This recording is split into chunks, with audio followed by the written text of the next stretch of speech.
Haven't done one of these in a while.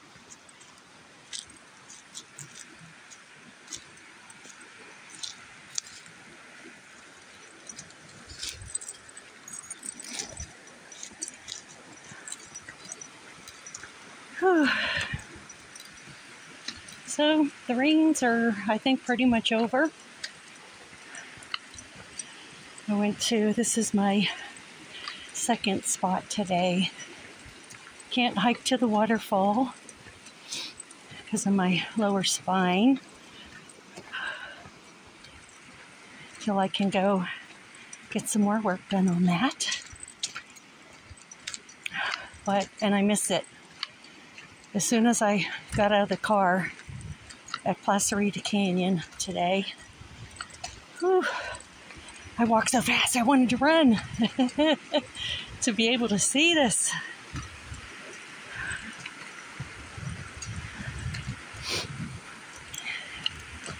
Because normally this is pretty dry, even in the winter, if you don't have a lot of rain. But I'm satisfied. I got out, I was able to see a little bit. Not as much as I would normally do.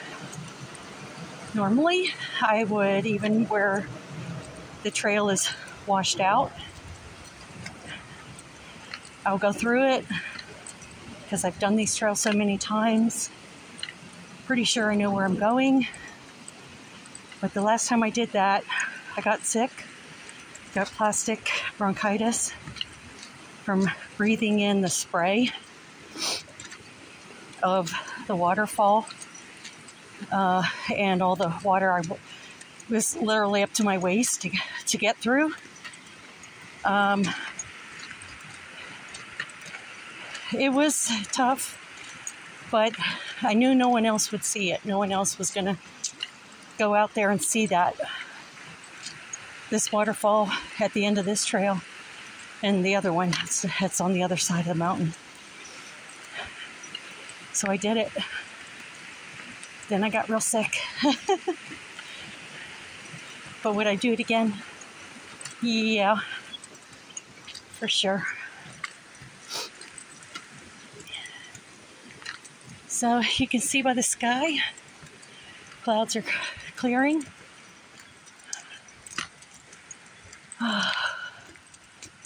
There's nothing like this in the world to be able to hike. My spine won't let me go very far anymore. And I live further out from here now. I used to live right here. So it's harder to get to these places, and then I feel isolated, depressed, alone, sad, wonder why I'm still breathing.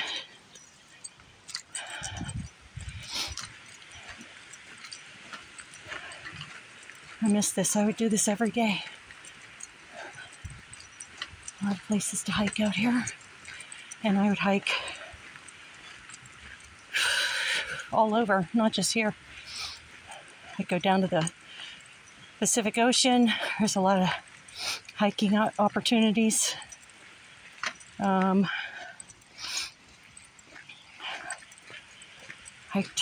granddaughter and I counted up my hikes before I was sidelined, and I hiked every day.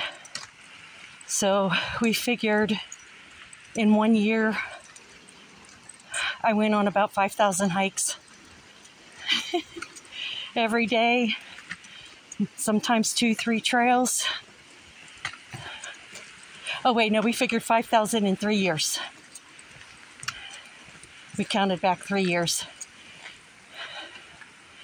I kept logs. I had a map my trail.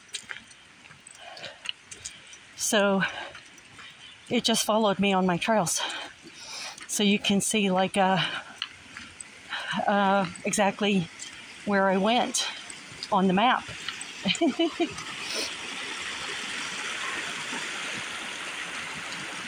And of course took pictures along the way, video, and then wrote about them. I have a few large binders that I wrote about each trail. And I wrote about the fires on each trail, how the trail changes after flooding, after fire, after down trees, things like that, and through the seasons, how trails change through the seasons, and what was hard about it, what was easy about it, what did I encounter, what was an obstacle, how did I get past it, was it fun, did I run into anybody, things like that. It was as fun, almost as fun writing about my experiences as actually being on the trail, because I kind of got to relive it, go back through all my pictures and videos of that trail. That's what I did during COVID. I combined everything, all my pictures, my stories of the trails, my maps of the trails, and made those big binders.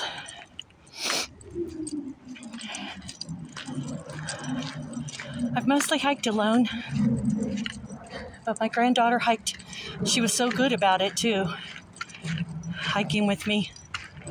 Had a really positive attitude, good attitude. My daughter too, she hiked with me a lot. She went with me on my first hike when it was just me and her. My very, very first hike out here was because my son wanted to go, my oldest son. And of course my granddaughter and my daughter, we all went together. And I liked it, although I was really not in good shape at all at that time. So it was really hard. And then moved here, and my daughter and I decided we were going to go hike. We went over to Towsley Canyon, didn't know the trails, didn't know one of the trail markers was down, and we kept going up. We didn't realize we weren't on a trail. We were just on a water runoff little thing. Oh my gosh, we went up pretty high though. We just kept going and got to the top. Started to get dark. I was like, I don't know. Something doesn't feel right. So we came back down. I came down on my butt a lot. And was hooked. And it became, that's to another trail down there where all this water is. It goes to another loop. But I'm going up and out. Yeah. It's been a lot of fun. We got down. I went back by myself another time and found the marker. Went home to my daughter, you know what? We weren't even on a trail. But we got to know these trails really well. And we had a lot of fun on them. And it became crucial to making peace when I found out I had cancer. My mother died from it. I had the same. And the hiking the mountains. This became a huge part of coming to terms with cancer, being at peace with God's decision, and getting stronger mentally. And on the mountains, I learned how to forgive. I had to forgive, so, people who hurt me, especially the guy I was living with. I had to learn how to forgive. so I could get better. It worked, but I'm going to be out of breath by the time I get back to the car, so I'm going to end this here. This beautiful place.